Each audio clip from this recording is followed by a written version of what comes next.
Сайн байцгаана сонсогчдоо. Манай Ток подкаст ээлжид нэгэн дугаарыг эхлэж байна. Энэ удаад бид мэрэгжилнэгт нэгэн манлайлагчтай хамтсан ярилцгаалаа. За тэр хүн бол Алтан үзэг клубын тэргүүн, Алтан үзэг 2024 наадмын Гран Пригийн шагналт, хүмүүнлэгийн ухааны их сургуулийн сэтгүүл зүйн 4-р төвшний оюутан Хонгорцол. За сайн хонгороо. За сайн уу.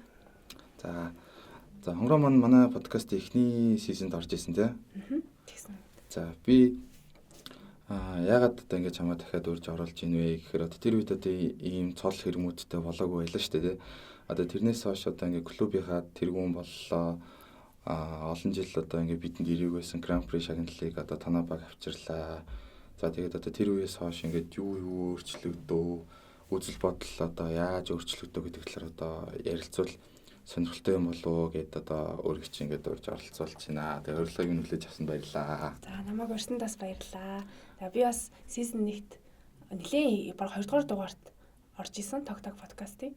За тэгээ бас season 2-ын энэ подкастт орох уу гэдэг саналыг хүлээж аваад бас яг бодсон. За би 3 дугаар курст байснаасаа одоо байгаа төгсгөөд бэлдэж байгаа хонгор зулын хувьд нэлээд хөгжил гарсан юм байна. Одоо ярих хэлэх юм нэмэгдсэн юм байна. Бас ярил гоё юм болоо. Бас төгсгөөс өмнө клуб дээрээ подкастт орох гоё өсөл байсан. Тэгээ би бас өрсөнд үнэхээр их баярлж байна. Тэгээд гоё ярилцлага болно гэж итгэж байна. За тэгээд гоё чөлөөтэй өөрөөрөө байгаарай. За тэгээд хоёлаа ер нь намтар ярихгүй өмнөх одоо орсон дугаар дээр бол ерөнхий хангалттай ярьсан байгаа шүү дээ. Тийм болохоор одоо хоёлаа одоо шууд одоо төгсөлтийн талаар ярилцъя. Одоо юу төгслөө шүү дээ. Одоо тэгээд яг яах чинь, мэрэгчлэрээ ажиллах чинь үү, өөр юм хийх чинь үү, эсвэл ахаад одоо нэм сурах чинь яах төлөвлөгөөтэй вэ? За юуны үед бас би төгсөх гэж байгаадаа амар өндөр хүлээлт тавьсан гоё догдолж хүлээж байна. За манай 3 оныхны гэх юм уу 21 оны төгсөлтийнхний хувьд хонхны хоёр хийж үзээгүй одоо хамгийн анхны хонхны хоёр маань болох байгаа болохоор их хүлээлт өндөр догдлол өндөр хүлээж сууж байна. За төгсөөд яг талаар бол ер нь 4-р курстээ орсон цагаас хойш боддог юм байлээ. За миний хувьд яг Алтан үзэг наадмын дараанаас нэлээд олон ажлын саналууд ирсэн. За тэгээд дадлага хийжсэн газруудаас маань бас та чи ингэ ажиллах уу, мэрэгчлэр ажиллана гэж бодож байгаа юу гэдэг саналууд бас ирж байгаа. Тэгээ би бас 4 жил усыг нугаад, ёсыг дагаад мэрэгжлийн сурсан болохоор нэг жилийн хугацаанд ч юм уу ингээд туршилт байдлаар мэрэгчлэр ажиллаж үзнэ гэж бодож байгаа. За тэгээ бас төгөлж мэрэгчлээ хүн чинь нэг зүйл рүү арай илүү чиглээд лавшруулад сайн магистраа сурах юм бол арай илүү мэдлэгтэй хүнээс юу асуулт тавихад хүртэл зөв байх юм болоо гэж бодоод юутай ч нэг жил ажиллаж үзээд тэгээд арай илүү сайн мэрэгчд сурнаа гэж бодож байгаа. Ажлын байрны саналууд ирсэн гэж штэ. Хаанаас ирв? За Алтан үзэг наадам дээр болохоор юунаас манай холын ихч төгсөгч холын ихч байдаг шүү дээ. Холын ихчээс UB Live тэгээ Тэнгэр телевиз байж олно гэж хэлсэн. Тэгээ би бас 100 нөгөө энэ жил 3-100 сонгуул дээр сэтгүүлчээр явж үзсэн байхгүй юу? Монгол Ардын нам дээр. Тэгээ тэр үед маань хамт явж исэн ТV-ийн захирал ахаас ТV-ийн захирлаас нь нөгөө ажлын санал ирсэн. За тэгээд бас ТV-гээс ирсэн. Тэгээд UB-нээс ирсэн байгаа юм байна одоо юм байдлаар. За энэ сэтгүүлчдийн мэрэгжил ер нь одоо хэр ажлын байр хүртээмжтэй юм бэ? Одоо ер нь одоо энэ мэрэгжлийн одоо давуу болон сул талуудтай ер нь юу юм бэ чинь бодлоо. За миний хувьд ажигласан юм нь сэтгүүл зүйн салбарт эрхтэй сэтгүүлчд амар хомос байгаа юм байна гэж ажигласан. Энэ бол нэлээд олон судалгаа гарсан байсан байлээ. Яг тоо хэмжээгээр бол хийж мэдэхгүй. За тэгээд эмэгтэй сэтгүүлчийн хувьд болохоор ер нь баг одоогийн байдлаар бол хаач очсон нээлттэй хүний нөөц ингээд хомссон ч юм уу те байгаа юм байна гэж анзаарч байгаа. Тэгээ нэлээд бол хэвлэл мэдээллийн байгууллагууд Монголд одоо байна шүү дээ. Тэр болгон дээр хүний нөөц ер нь жоохон бага байж магадгүй гэж би хараад байгаа. Тэгэхээр миний хувьд төгсөөд ажиллах ажлын байр бол хангалттай сайн байгаа гэж бодож байгаа. Тэгээ салхин нөхцөл хангамжийн үед бас сайн байгаа гэж дүгнээд байгаа шүү дээ. Үед бол. За энэ сэтгүүлч хүн одоо илүү шүүмжлэгч байх одоо ёстой мó эсвэл одоо илүү эрэг талуудыг одоо гаргаж ирж хүмүүст одоо түгээж мэдээлэх ёстой гэдэг юм уу? Одоо ер нь аль шинжин илүү давуу байх ёстой гэдэг юм бэ? За гоё асуулт байна. Би 1-р курстэй нөгөө сэтгүүлчээр хэлсэд орж ирэхдээ бол сэтгүүлч гэдэг хүний харах үнцг нь бол бид нар ингээд нийгэмд болохгүй байгаа зүйлүүдийг ухаж гаргаж ирээд ийм асуудал байна энийг шийд. За ийм асуудал байна энийг ингэж шийдье гэдэг тийм шүүмжлэгч хүн байдаг юм болов уу гэж би би хар ухаанаар л бодсон байхгүй. За тэгсэн чинь яг мэрэгчлэлд нь ороод сураад суралцаад эхэлсэн чинь бид нар бол бас нэг үүрэг дунд нийгмийн соёнгийн гэрэл үүрэг гэж байдаг юм байлээ. За тэгээд энэ соёнгийн гэрэл үүрэг дотор чинь бас тий илүү болж байгаа тийм нийгэмд гарч ирэх ил биш хүмүүсийг алдаршуулах, за ингээд нийгмийн эерэг талуудыг харах, таниулах, дандаа гоё сайхан эерэг зүйлүүдийг бичих тийм одоо тал нь арай илүү дутагтаад байгаа юм болов гэж би ажигласан. Тийм болохоор би сэтгүүлч хүн арай илүү шүүмжлэх сэтгэлгээтэй биш, ингээд болоод байгаа эерэг сэтгэлгээтэй тийм эерэг байгаасаа гэж бодож байгаа. Тэгээд миний хувьд бас нийгмийн гоё эерэг талуудыг харсан сайн сайхныг бичдэг нэг тийм эерэг сэтгүүлзүүд ажиллана эсвэл бүр болох гол өөрөө нэг тийм хувь сэтгүүлч болно гэж хувьдаа зорилт тавьсан байгаа. За. Тэгээд хоёул алтан үзгийн талаар ярил л да. За, алтан үзэгт одоо ер нь хэдэн удаа оролцоо, ямар бүтээлээр оролцоо энэ талаараа нэг ярьж. За би алтан үзэг наадамд 1-р курсээсээ 4-р курс хүртэл 4 жил нэг ч удаа алгасахгүй орж байна. За яаж вэ гэхээр 1-р курст анх дагийн багш өөрхөн хичээлийн хүрээнд за танаа ангийнхан нийтлэл бичиж болно. Манай алтан үзэг наадам гээд манай сургуулиас зохион байгуулдаг ийм том наадам байдаг юм шүү. Та нар ингээд орж үзээрэй. Орж үзэхгүй маа гэхэд ядаж ингээд нэг хүлээ авахчтай явагдагч ажлуудыг хийн шүү гэд хэлчихсэн. Тэгээ тэр үед би өөрийгөө туршиж үзье. Яваасаа би жоохон бичих сонирхолтой. 10 жилдээ ер нь нэлээд олон эсэний тэмцээнд орох болгондоо л чанал авдаг байсан. Тэгээ бас биш нэг 3 дугаар ангидаа шүлгийн ном хүртэл төрөл гаргаж ирсэн. Тэгээд одоо ер нь нийтлэл дээр нь туршаад үзье. Үзээ талтыг гэж бодоод нийтлэл бичиж явуулсан. Тэгсэн чинь дагийн багш хичээл дээр би хонгорогийн нийтлэлийг уншсан юм байна. Бас хөөргөн тийм дөрөв суур байлээ гэж хэлсэн. Тэгээд би чинь баярлаад урам ороод тэгээ бас алтан үзэг наадам дээр зогсож байхдаа тэр тайзан дээр гарч байгаа хүмүүс ямар гоё мундаг юм бэ? Ямар гоё бахархмаар юм бэ гэдгийг хараад би бас нэг тайзан дээр зогсож үзэндээ гэсэн мөрөөдөл тэгээд гарч исэн. За тэгээд тэрний дараа жил за ингээд нөгөө амар агуу том мөрөөдөлтэй мотивац хөтөр хүсэл эрмэлзэл бүх юмд байдаг нэг оюутан ингээд байж байгаа. За тэгсэн чинь дагийн бас дахиад хичээл дээр хэлдэг байхгүй юу. За сэтгүүлч хүн гэстэй цаахаараа хараад юм бичнэ гэж байдаггүй маа. Та нарыг гарах ёстой хөлөөрөө яв. Сэтгүүлч хүн хөлөөрөө хоолоо олж иддэг гэж хэлсэн. Тэгээд нөгөөгийг сонсоод эцэдийн орны нээлт дунд говь оронд дунд говь аймагт болох гэж байна гэдэг мэдээллийг хүлээж авсан даруйда шууд тийшээ хүлгэн жолоо ингээд тацаа. За тэр үед чинь би яг ажил хийж эхэлж исэн. Тэгээ өөрийнхөө ажлынхаа тэр мөнгөө зарлаа өөрөө олж авсан. 20 оныхаа цалингаар ер нь дунд говь аймаг руу явж исэн. За тэгээд тэр эцэдийн оронгоос ямар санал байсан бэ гэхээр хэвлэлүүд ингээм амар хуурдаг. Ийм нээлтүүлэх гаднаа ирээрээ гэдэг тэгэнгүүт ерөөсөө хэвлэлүүд алга байна гэж хэлсэн. Тэгээ би яг өөрөө хэвлэл мэдээлэл төлөөлөх хүйц хүн биш мөртлөө очиж яриа авахд надад тэр санжаа гэд нэг хичээсэн байхгүй юу, тэр дунд говийн эцэдийн орныг хариуцж байгаа хич. Тэр үнээс ингээ яриа авахд үнэхээр гоё нааш таар хүлээж аваад надад дэлгэрэнгүй тайлбарлаж өгөөд ингээ явсан болохоор нэлийн сайн нийлэл болсон гэж бодож байгаа. За тэгээд тэрэн дээр бол би төгсөгчдийн холбооны шагнал авсан. За тэгээд ягаад шагналт байр эзлээгөө дээр болохоор би нэг жоохон хотол мэдээлэл оруулсан гэж надад даяг хэлсэн байхгүй юу. Тэр нь юу байсан бэ гэхээр нэг тагтаа иддэг хүүхэдтэй би таардаг байхгүй юу. Тэгээд би тэр ингээ яваад өө чи тагтаа түүхийгээр нийцдэг юм уу? Яагаад ингэт юм бэ? Ингээ асуусан чинь ингээ манай тоол хүнс ингээ багтай бид нэг тагтаа руу чулуугаар чавхтаад тэгээд ингээд иддэгэ гэж ярьсан байхгүй юу. Тэгэхээр тэрийн шууд ингээл шүлдүргүүгээр те тэр хүүхдийн одоо voice-ийг бичиж авч туршлага байхгүйгээр шууд бичээд оруулсан чинь шүүх чинь ийм амьдрал гэж байдаг юм аа. Тааж хотлаа байна гэд оруулаагүй гэж хэлсэн. Тэгээд ер нь туршлага туцаж байгаа юм чи харахгүй надад нотлох баримт байхгүй. Тэгээд нэрээ тэр хүүхд үнэ ярьсан үгүй би мэдэхгүй. Одоо дор хаяж 3 их сурвалж хэрэгтэй гэж хахад нэг хүүхдийн их сурвалжаар би мэдээ гаргаад битсэн. Тэр бол энэ бол миний ингээд ёс зүй дутагдал гаргасан юм байна гэж харсан. Би өөрөө ч зөв хүлээн зөвшөөрч байгаа. Харин тэрэн дээр манай хүмүүлийн сэтгүүл зүүн төгсөгчдийн холбооноос үнэлээд сэтгүүлч хүн хөлөөрөө хоолоо олж иддэг энэ охины ингэж явсныг ингээ үнэлж ийна гэд мэдээх шагнал өгсөн. За тэрнээс дахиад өстө хүсэл эрмэлзэл төрөөд 3 дахь курстэй дахиж нийтлэлээр үзээд алдсан. Тэр үед бас шилдэг хорийн нэгт орсон. За тэгээд телевиз нэвтрүүлгээр бас үзээд арай байранд орч чадаагүй шагналт байранд. Гэтэ юм бас сураад гарсан. Тэгээд 4-р курстаа за ингээ миний сүүлийн жил те сүүлийн алтан үзэг наадам гэж бүх юм хоримтлуулаад бүх туршлагаар бүх алдаагаа бүгдийг бодоол за ингээ баг бүр төлөв цай хэрэгтэй нийтлэлийн ингээд ёс зүйндаа наад захын 3 их сурвалжийг би ингээ барих ёстой сэдвээ зөв сонгох ёстой яра одоо ингээ ийм тоглол мөр гаргах ёстой ийм агуулгаар бичих ёстой бүх туршлагаа хоримтлуулаад орсон. Тэгээд нийтлэл дээр яг 20 дугаар харин анх удаа бүр хөвлөл авч ирсэн. Тэр бол бас үнэхээр гоё 4 жилийн хугацааны хичээл зүглийн ард авч байгаа болохоор би одоо амар баярлалдаг. Одоо мэдээч хамгийн одоо гоё дурсамжтай одоо супер энэ Гран При авдаг тэр мөчл одоо байсан баг та.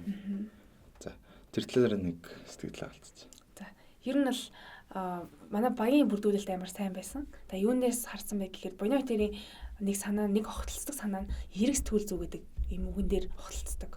Хоёул эрэг юм хийн, нийгэмд эрэг зүйл ингээд түгэн гэдэг тийм сэтгэл зүг одоо тийм зорилготоор бүтээр нэгдээд хамгийн анх 3 дахь курстэй за хоёлаа дөрвийн ингээд алт үзэг наадам дээр нэг баг болно шүү гэдэг яриа бол эхэлсэн байсан. За үүний ардаас тийм бүр эртнээс жилийн өмнөөс сүүлийн алт үзэг болохоор. За үүний ардаас тэгвэл дараагийн багийн гишүүн юм бэ гэдэг хайлтанд орж ирсэн, үг эхэлсэн. За тэгэнгүүт манай одоо Хүмүүн пост редакц гэдэг редакц байгуулагдсан. Энэ жилийн намар бол албан ёсоор үйл ажиллагаа явуулж эхэлсэн. Энэ редакцад манай сэтгүүл зүйн 3 дахь түвшний одоо Марлаа инх ням Дэрэм 3 маань сайхан бэлэн сайхан сууж исэн. Тэгээд за энэ 3-ыг ер нь бит 2 жилийн хугацаанд ажилласан ямар хичээл зүтгэлтэй, хариуцлагатай, тийм мундаг шижигсэн сайхан октод байна гэдгийг хараад санал тавиад манай 3 маань зөвшөөрөөд тэгээд бид та бол нэг баг болж эхэлж одоо үйл ажиллагаа явагдсан. Тэгээ манай багийн ер нь үйл ажиллагаа бол дотроо ямар ч хагаралдаангүй одоо дандаа инээж цалигсан, уур амьсгал сайн, өөрийнхөө үүрэг хариуцлагыг ухамсарлсан, хүн болгон даваа талаа ашигласан, нэгнийхээ асуул талыг нөхсөн. Тийм сайхан үйл ажиллагааны ардаас одоо шагналт байр маань ирсэ. Тэгээ бид тавын харсан үнцэг бол яг үнэхээр эрэг сэтгүүл зүг бүтээхийг зорьсон. За тэгээд хаана болж ийн, юу бүтэж ийн, хаана сайхан амьдрал байна гэдгийг хайж явсны эцсээр за манай ойрын цагийн ажил хийдэг газрын маань захирал Эрдэнэт рүү нүүж явж байгаа. Эрдэнэт рүү ингээ чинь нүүж байгаа гэж жилийн өмнөөс ярьж идэг. Тэгээ би ихэндээ бол итгэдэг байсан байхгүй. За ингээ хотод бүх ажил амьдрал нь босоод ирсэн, хүүхдүүдний сурдаг, одоо их сургуульд орсон, ийм байхад хараач бүх юмаа хаяад нүүчихгүй хэлэхүүтэй гэсэн чинь үнэнгээсээ нүүцсэн. Тэгээд бид нэр захиралтай хамт очиж үзээд тэнд үнэхээр боломж байна. Бизнес эхэлж байгаа бол тэдэн үеийн хөнгөлөлт олгож ийн, эрүүл мэндийн үед ийм зүйл амлаж ийн, эрүүл агаар ийм сайхан байна, төгсрөл алга, стресс алга, бүх юм сайхан байна гэдгийг нүдэрээ олж үзээд энийг яг ингээ түгээе, хүрээе, энүүгээр мэдээлэл бэлтгэе, уриалъя гэдэг санаанд ор манай бүтээл гарсан байна. Одоо би ингээд харж байхад одоо би ингээд танаа багийн одоо ингээд үндсэн одоо гишүүн биш ч гэсэн одоо ер нь ингээд багийн ч одоо нэг хэсэг болоод ингээд Эрдэнэт рүү зураг авалтанд ингээд явлаа штэ. Одоо та хэдийн одоо ингээд харж байхад ерөнхий ингээд хамгийн гол одоо юм чи одоо баг бүрдүүлэлтээс юм болоо гэж би харж байгаа байхгүй.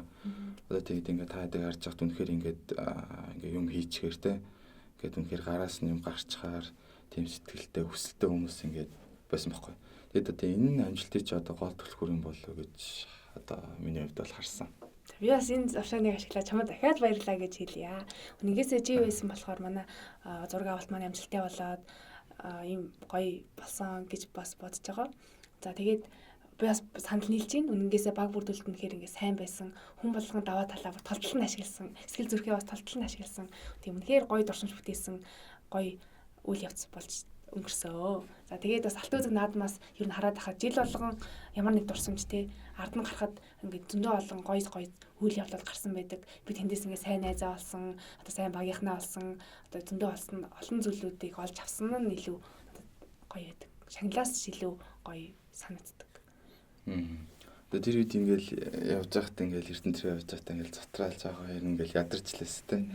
Одоо ингээд бодохоор бас яг ингээд жаргалтай үе байсан байна. Ер нь бодоод тахт. Тэг бүгдээ JS-д орж суучаал дараагийг сурвалж хайгаал бүгд ингээд өссөн. Тэгсэн мөрлөө бас ингээд яах вүлээ ийх вүлээ. Нэг өдрийн дотор бүх зураг авалтаа хийсэн шүү дээ. Бас л нэлээ гал явалтай мөрлөө нэг гоё дурсамжтай. Одоо бодоход нэг тийм гоё ажрал мэдрэгдсэн үе байсан гэж бодож байна. Тэгээ би ч гэсэн дээ алт үзэг наадмын зорилго нь нэг тийм оюутнуудад мартагчгүй дурсамж бүтээх тий нэг оюутан насаа мэдрэх тийм зорилгон дээр бас байдаг баха гэж хараад байгаа шүү дээ.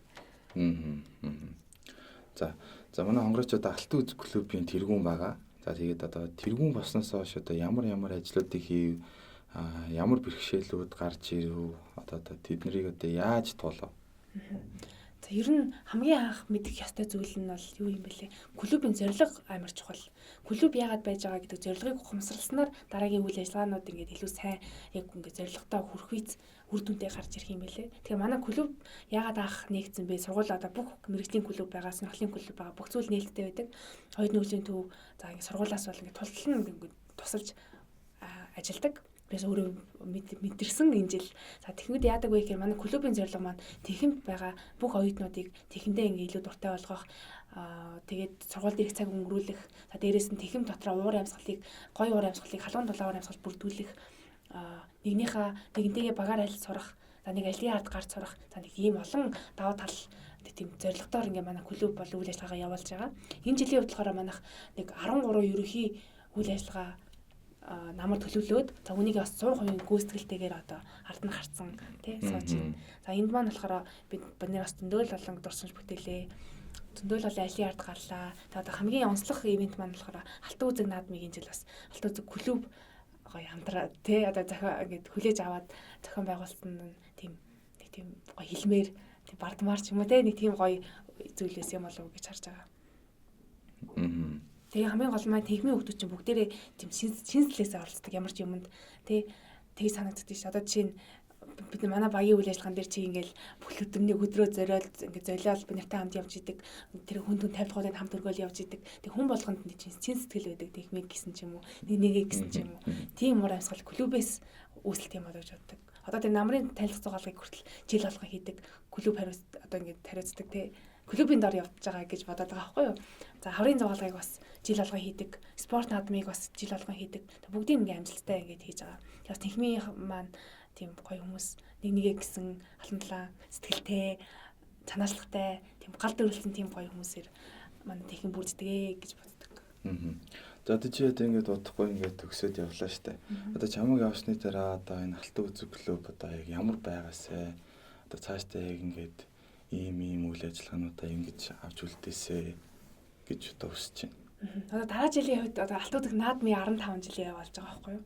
За үүн дээр манаас нэлийн амжилттай амар том гоё үйл ажиллагаа хийгээсэй.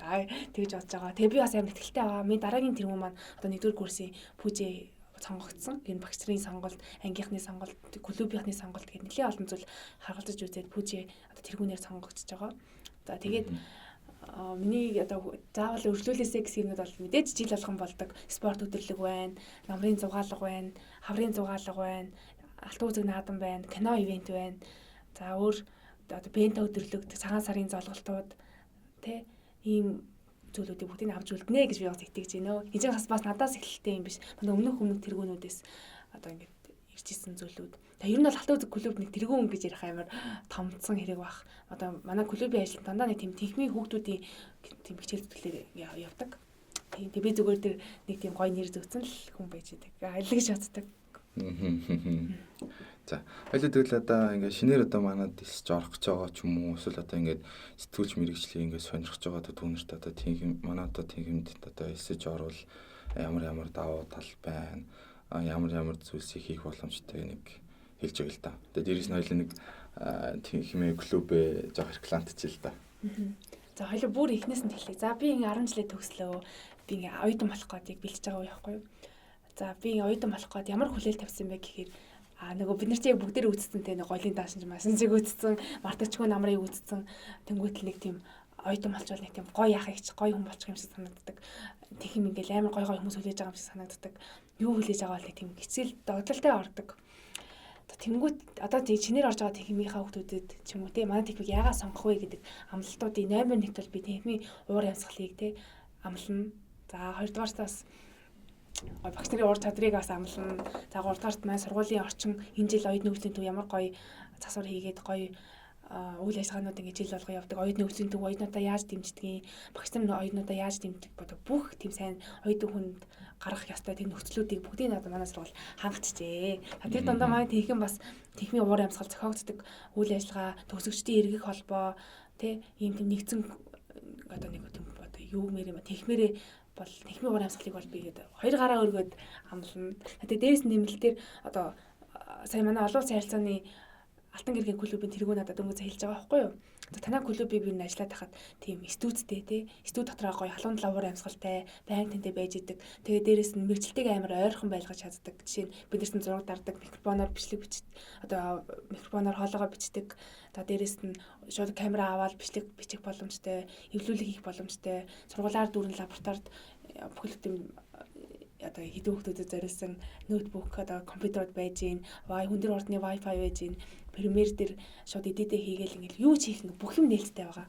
Зүгээр л надад санаачлах ч юм уу хийх эсвэл ирмэлзэл байхад одоо ингээд хөгжиж яаж хөгжмөрөө тулч нь хөгжүүлэе гэсэн тийм үгийг хэлмээр байна да. Зэг яамаар байна тий бүгд чинь байна гэж хэлээ. За ойлоо бодож байгаа тийм би чамс хөгжилтэй асуултсаа л да. Одоо чиний амьдралаар ингээд нийтлэл бичээ. Баялаа. Гарчиг нэг юу байх вэ? Ямар байх вэ? Миний амьдралаар нийл. Тэг би одоо ингэж байгаа байхгүй юу? Надад ястаа гоё асуулт байна. Төгсгөөс өмнө би нэг хийсэн юмтай нэг гоё дүнэлт гаргасан юмтай төгсмөр байгаа байхгүй юу? Тэгэд одоо оюутнууд яаж төгсдөг вэ гэхээр нэг дипломтой төгсдөг тий. Энэ бол оюутан юм байна, төгсөж байгаа юм байна гэдэг тийм юмтай. Тэгвэл би юу хийж чадах вэ гэж бодоод тэг надад нэг тийм намар сүүл ч юм уу тий нэг юм гоё ном ч юм уу гаргамаар санагдаад ном нэг тийм явдаж гоё юм хиймээр байсан байхгүй юу? Тэгэнгүүт нь би ингээ бодож олоод ингээд нэлээ удаа ингээд хичээлийн хажуугаар бодсны үндсэн дээр одоо 120 кредитийн аялал гээд тийм сонин гаргаж байгаа.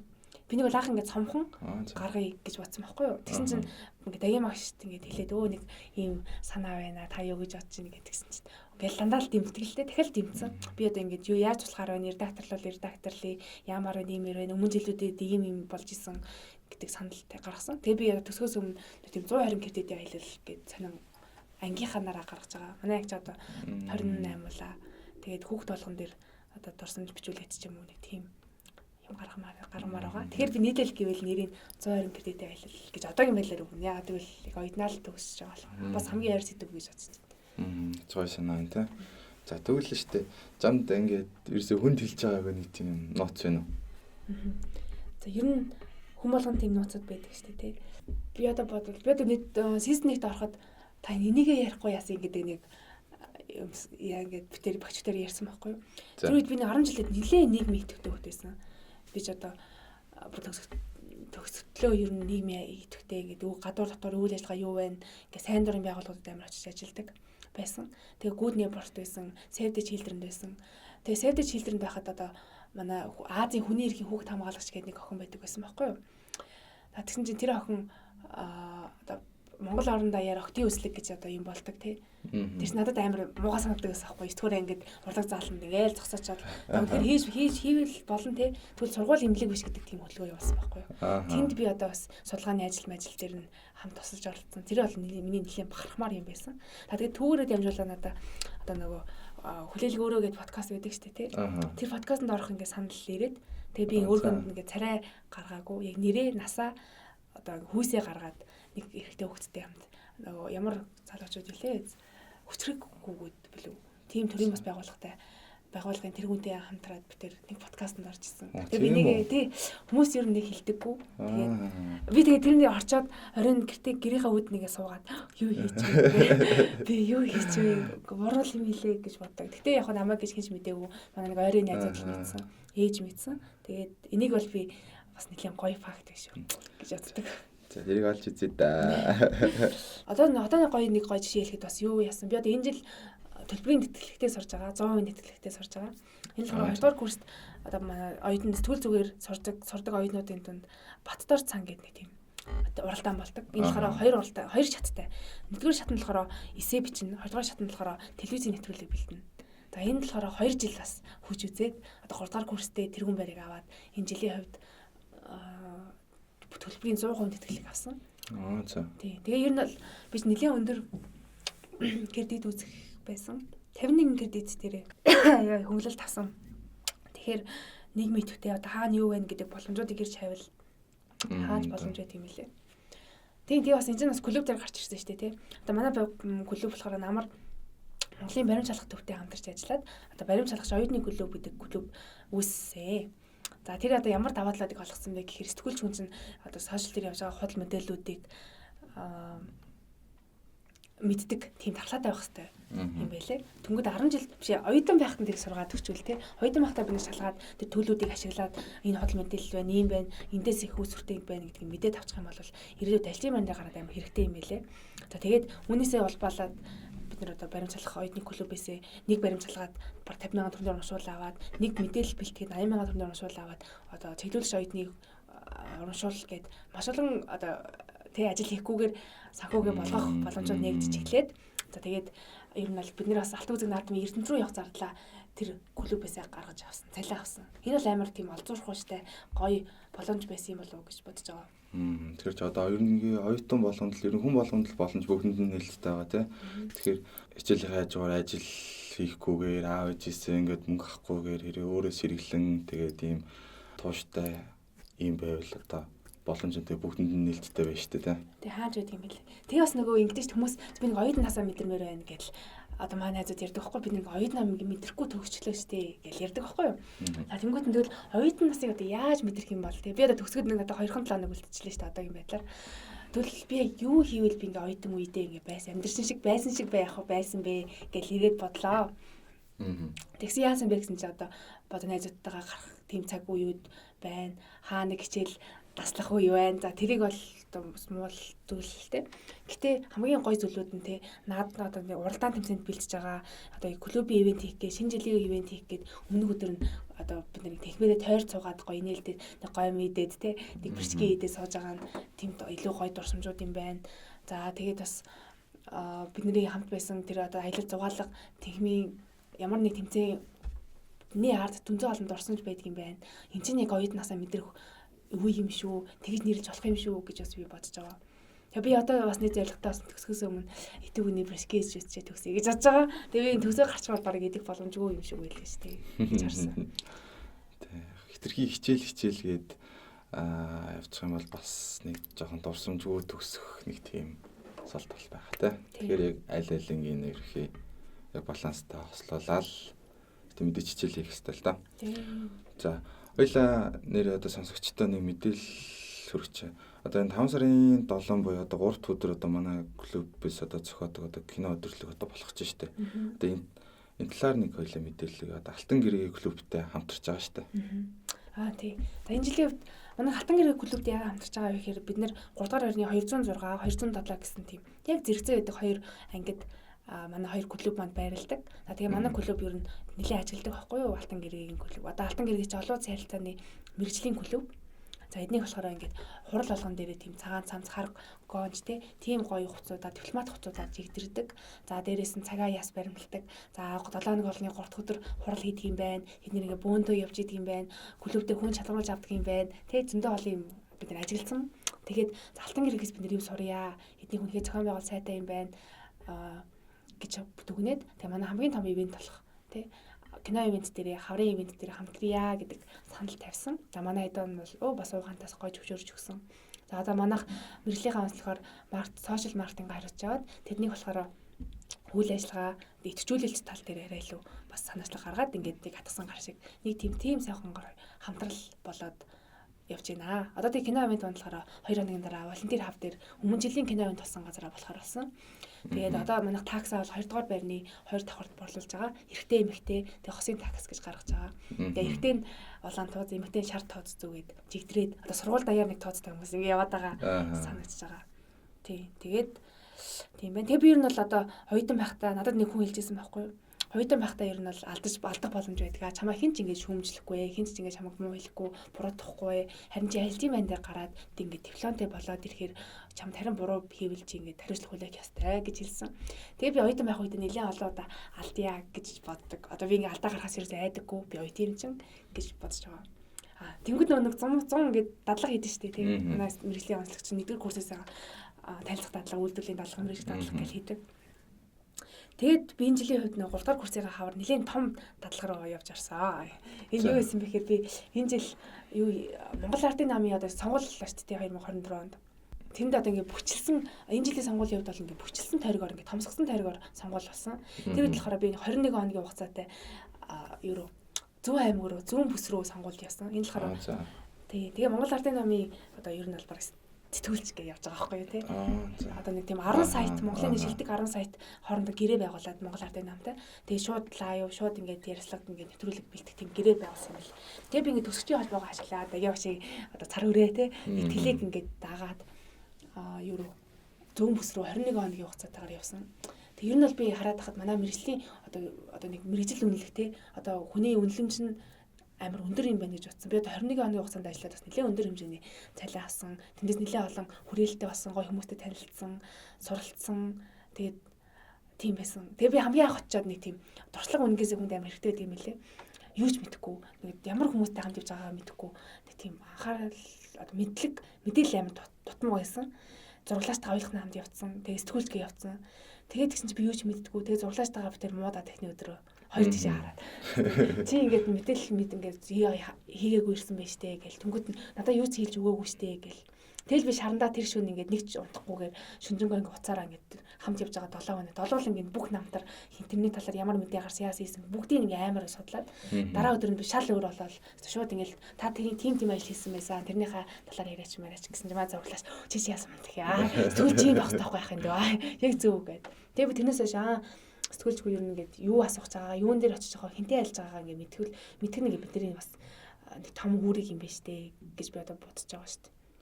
Тэр тадлага хийсэн газар хамгийн анх тадлага хийсэн газар өөрийнхөө мэрэгчлийг тийм харах, тэгээ танилцах задлаа гэж байгаа юм чинь. Тэгээ тийм том үүрэг хүлээсэн тийм газар юм байна гэж би бас бодоод байгаа штэ. Тэнгүүт тийм байна. Тэнгүүт одоо манай сургуулийн дагалдан сайт гэх юм одоо Хүмүүн пост гэдэг сайт байдаг штэ тий. Тэр сайтн дээр бас би одоо нэг мэдээ бичдэг хүнээр юм уу одоо юу гэ мэдээ сэтгүүлчээр юм уу ажиллаж байгаа. Тэгээд энэ болохоор амар олон гоё даваа талтай. Одоо ер нь л баг одоо үеийн оюутнууд ажил хийх тийм шаардлага баг байхгүй болсон юм гэж би хараад байгаа шүү дээ. Одоо манай редакцтойгоо бүх хүүхдүүд 12 кредитийн хөнгөлөлт аваад ажил хийж байгаа сургуулийн. Сургуулийнхаа имийг хийгээд 12 кредитийн хөнгөлөлт гэдэг чинь надад амар гоё санагдаж байгаа байхгүй юу? Тэр чинь бас нэлийн өндөр дүн очиж байгаа гэж би бодоод байгаа юм. Тэгээ ер нь ажил хийх шаардлага байхгүй юм байна дөө гэж харж байгаа. Тэгээд одоо манай сайт одоо нэг жил баг болох чинь. Тэгээд тийм байна да ер нь сонир сайхнууд гэх юм бол ингээ бодо суугаад байсан чинь зөндөө хол ярих юм ингээ ардаас ингээ л гарч ирээд. За хоёулын ярилцлагын цагийн ерөнхий ингээ дуусчихна. За тэгээд урилгын юм хүлээж аваа надтай ярилцсанд баярлалаа. За төгсөөд алаад өгөөрэй. Амжилт хүсье. За баярлалаа.